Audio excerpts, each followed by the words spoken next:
Salut à tous, c'est KevMD. On se retrouve aujourd'hui pour une vidéo où je vais tout simplement donner mon avis sur le film de 2019 de Dragon Ball Super Broly. Et pour donner mon avis, je vais faire ça en 3 points négatifs et en 3 points positifs. Mais bien sûr, ils n'auront pas le même poids. Parce que je vous le dis tout de suite, j'ai trouvé le film vraiment très très très bon. Donc forcément les points négatifs sont moins importants que les points positifs. Mais voilà, je voulais faire sous ce format-là. On verra dans le futur si je pourrais refaire comme ça ou si je changerai de méthode. On verra bien pour ça. Donc n'hésitez pas aussi bien sûr à me dire dans les commentaires ce que vous avez pensé du film pour ceux qui l'ont vu. Et attention bien sûr, j'annonce, il y aura quand même des spoils pour ceux qui auraient réussi à pas voir le film et à esquiver les spoils, c'est-à-dire 0% de la population. Je l'annonce quand même, attention, il peut y avoir des spoils. Voilà. Donc moi je l'ai vu en voix originale, enfin en voix STFR sur internet, et je l'ai vu en VF au cinéma. Mais je parlerai pas de la VF spécialement, je vais pas dire un petit mot comme quoi la VF est pas si mauvaise.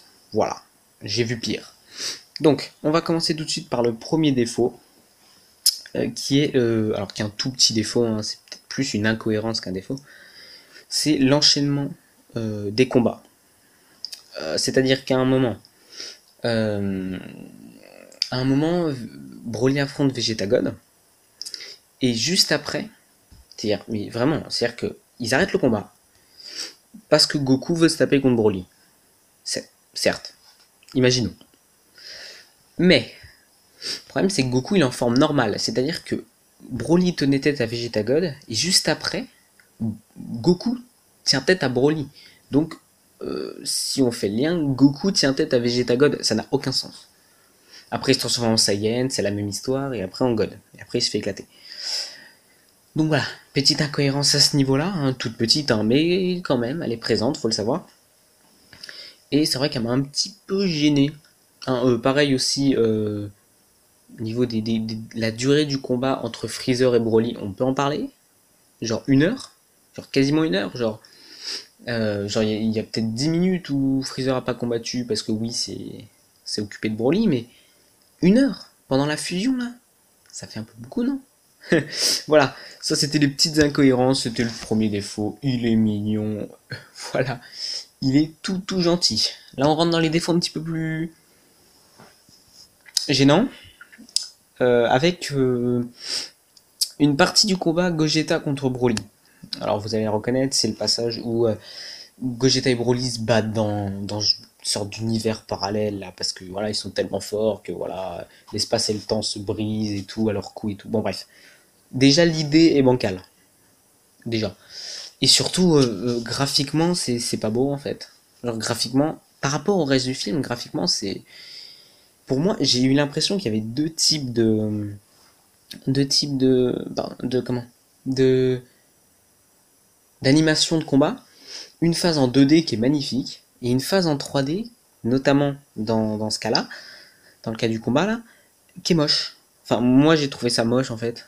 Surtout en plus, l'univers il est bleu-vert, ce qui fait que quand Broly Gogeta se transforme, la première fois que j'avais vu le film, j'avais même pas compris qu'il s'était transformé. J'avais même pas compris. C'est quand même grave. Non mais c'est te dire, j'avais même pas compris. C'est quand on est passé à la phase 2D que je me suis dit, ah bah Gogeta il a les cheveux bleus. Ah bah Broly il est passé au stade au-dessus. J'avais même pas compris. Parce que c'était pas clair. C'était pas clair. Parce qu'en fait, il se transforme en plein milieu de combo. Bon, ça c'est pas mal, c'est original. Mais c'est pas épique, genre. C'est juste, il se transforme, genre, comme si c'était banal. Alors qu'en fait, ils arrivent au stade final. C'est le dernier round, quoi, merde. Et en plus de ça, graphiquement, c'est pas terrible. Donc, ouais, voilà, je sais pas. Dites-moi ce que vous en avez pensé de ce passage-là. Et en plus de ça, genre, même les combos, les attaques qui se font pendant cette scène-là, c'est un peu bizarre, je comprends. Enfin, voilà. Franchement, ce passage-là, c'est le flou pour moi, tu vois. Genre, je ne sais pas ce qui se passe dedans. Parce que c'est le bordel. Je comprends rien. Il y a des couleurs de partout. J'ai vraiment pas aimé cette scène-là pour le coup. C'est un petit peu gênant parce que c'est là où Broly et Gogeta se transforment dans leur dernière phase quand même, donc c'est un petit peu gênant. Pour ce qui est Du troisième défaut, alors celui-là c'est aussi gênant parce que c'est une scène importante, c'est toute la scène de la fusion, qui me gêne énormément. Parce que déjà graphiquement je trouve ça pas beau en fait. Graphiquement j'ai pas aimé. Genre c'est de la 2D, donc normalement il devrait pas y avoir de problème, mais c'est le deuxième, voilà, il y a deux passages dans l'anime où j'ai pas aimé, enfin dans le film où j'ai pas aimé, graphiquement c'est ces deux-là. Les personnages, ils ont des bras hyper longs, ils ont des têtes bizarres. En fait, c'est comme s'ils étaient en combat. Mais vu que là, c'est pas un combat, ils sont statiques, bah, ça rend pas en fait. En combat, c'est pas grave, ça bouge de partout, on s'en fout. Mais là, c'est un truc statique, donc. En plus de ça, bon, bah, Vegeta se fait encore une fois convaincre très facilement par Goku. Bon, ok, pourquoi pas. Et le gag de Veku et de Gogeta Maigre est trop long, trop long, trop long. Tu le fais une fois, tu le fais pas deux fois. Franchement, j'ai pas trouvé ça drôle. Et en plus de ça, ça crée une incohérence avec justement le combat de Broly contre Freezer qui dure 1 heure enfin à cause, pardon, de ce gag-là. En plus de ça, la fusion de Gogeta, elle est pas épique. Moi, je me rappelle de la fusion dans le film, Fusion, justement, le film 12 qui mettait en scène Super Gogeta pour la première fois. Contre Janemba, la fusion, elle était incroyable. Genre, il arrive, il fusionne, tu le vois à l'autre côté de l'univers, quoi. Tu le vois briller de l'autre côté de l'univers. La fusion, elle est incroyable. Là, c'est bizarrement fait. Genre, c'est pas épique, en fait. Et puis surtout, le dialogue après avec Piccolo. Oh, t'as pas besoin d'un nom, vas-y, va l'éclater. Et puis il dit, oh, Gogeta, ça claque. Tais-toi, va l'éclater, genre, c'est tout. Donc ouais, cette scène non plus m'a pas du tout plu, pour le coup. Mais vous voyez, voilà, c'est qu'une petite partie du film de 30 secondes, 1 minute qui m'ont pas plu. Donc franchement, au niveau des défauts, on a vu pire. C'est pour ça qu'on va vite attaquer les qualités, les trois principales qualités. Bah premièrement les musiques. Les musiques, j'ai rien à redire. J'ai juste rien à redire sur les musiques. Je... Enfin, elles sont parfaites en fait. Genre je sais qu'il y en a qui ont pas aimé, notamment les musiques où il y a un mec qui crie le nom de Broly et de Gogeta, genre un petit peu comme s'ils arrivaient sur un ring. Moi j'ai beaucoup kiffé, j'ai beaucoup aimé cette initiative là et puis les musiques sont géniales. Enfin franchement, la musique de Bardock aussi, enfin de la chute des Saiyans, elle est incroyable. Elle est incroyable cette musique. Elle est folle. Elle est juste folle, mais vraiment. Je vais vous mettre quelques extraits maintenant des musiques.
Donc vous avez entendu vraiment genre La musique de Bardock, elle est folle, elle est folle.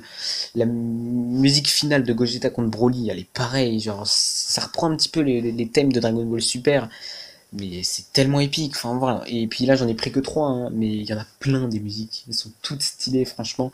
Les musiques, c'est un très très gros point positif. Et même la musique du trailer là de Blizzard, elle était géniale aussi. Donc vraiment, de ce côté, les musiques, c'est vraiment waouh. C'est vraiment un très très très très très gros point positif. Donc ouais ouais, franchement, je suis agréablement surpris par les musiques. Franchement.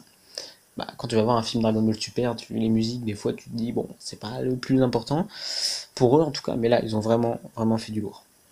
Deuxième point positif, bah, j'en ai un petit peu parlé, c'est les graphiques. Enfin, à part les deux scènes, comme je vous ai dit, de la fusion et de la partie Gogeta Broly, à part ça, les graphiques, y a rien à redire, quoi, le, enfin, c'est magnifique, en fait, genre, en fait, à chaque fois que tu mets pause dans un combat, ça te fait un fond d'écran, en fait. Parce que chaque plan est incroyable. Genre toutes les images que vous voyez passer en fond là depuis tout à l'heure, c'est pendant les combats. C'est incroyable. Franchement, ils se sont gavés niveau graphisme.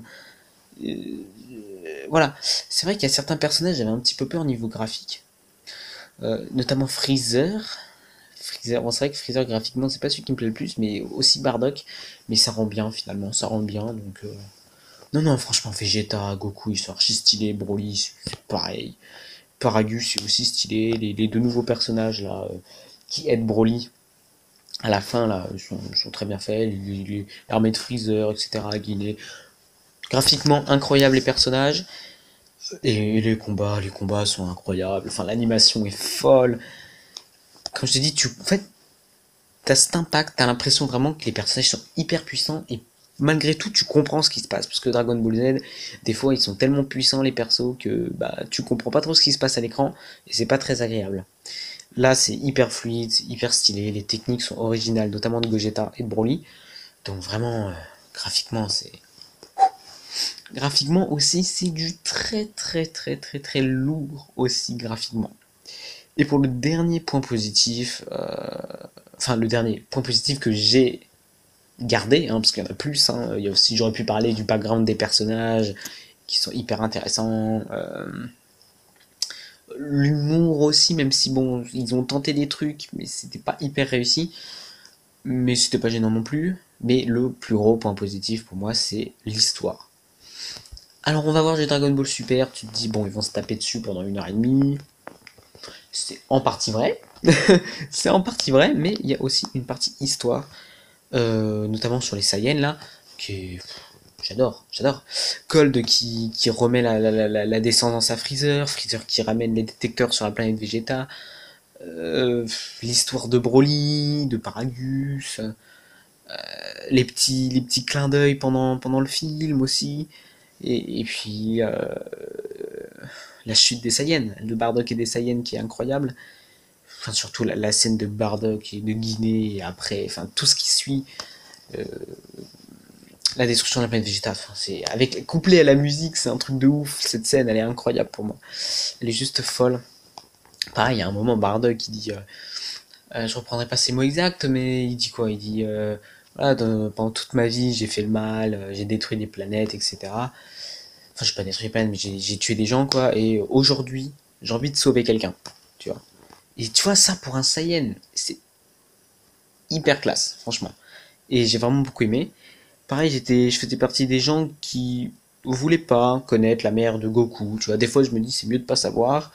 Mais finalement, j'aime beaucoup Guinée, donc ça me fait limite chier. J'aimerais qu'on Bardock et Guinée, qu'on essaye de refaire un petit truc, remontrer un petit peu leur passé, etc. Ça pourrait être grave intéressant dans de futurs films, ou dans des B super, ou des trucs comme ça. Ça serait hyper intéressant. Donc vraiment, la partie histoire est incroyable. Et puis pour une fois, tu vois, il y a une raison pour que les persos se tapent dessus, tu vois. Il y a une raison. Il y a Broly et Paragus qui veulent prendre leur revanche sur Vegeta. Goku et Vegeta, ils ont une raison parce que bah, Freezer vient de voler les boules de cristal, donc on sait pas ce qu'il va faire avec, donc il faut absolument les reprendre. Il y a une raison, pour une fois. Même si bon, le scénario est quand même vachement facilement amené, hein. très facilement. Hein, tout le monde se retrouve au même endroit, comme par hasard, bon voilà quoi. Mais, pareil, comment Paragus et Broly ont fait pour survivre tant d'années sur une planète où ils ont bouffé des insectes pendant toute leur vie. Enfin, pareil, c'est un peu bizarre, mais sinon, ils ont essayé de faire quelque chose et de ce côté-là, on peut pas leur en vouloir. Et ouais, voilà. Broly, bon, et Broly, j'aime beaucoup le personnage de Broly, mais ça me fait un petit peu chier qu'il soit possiblement réutilisable dans le futur. Parce que on connaît la Toei, on les connaît, et pour le fanservice, ils sont prêts à faire n'importe quoi. Donc, revoir Broly, sous mon avis, ça sera le cas dans Dragon Ball Super, c'est pour ça qu'ils l'ont pas tué dans ce film-là. Et qu'ils ont en plus ouvert la possibilité qu'il reviendrait. Ça me fait un peu chier parce que. Broly, je l'aime beaucoup, mais scénaristiquement, je sais pas ce qu'il va apporter. Donc, on verra bien. Mais voilà. Et par contre, juste un petit truc. Un tout petit truc. Arrêtez avec Freezer. Vraiment, genre, vraiment, mais tuez-le définitivement, ce mec. Vraiment, c'est. J'ai l'impression, à chaque fois qu'il réapparaît, il est de pire en pire, Freezer. Je l'aime de moins en moins.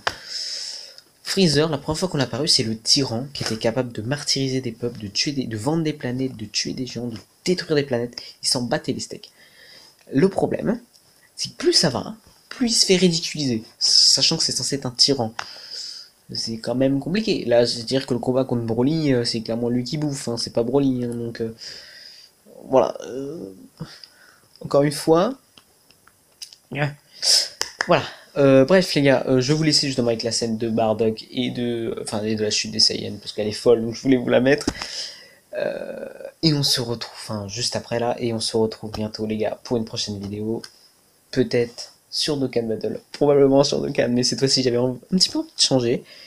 Sur ce, les gars, n'hésitez pas à me dire justement si ce format de vidéo vous plaît, et de me dire ce que vous avez pensé du film dans les commentaires. Et sur ce, les gars, on se retrouve dans une prochaine vidéo.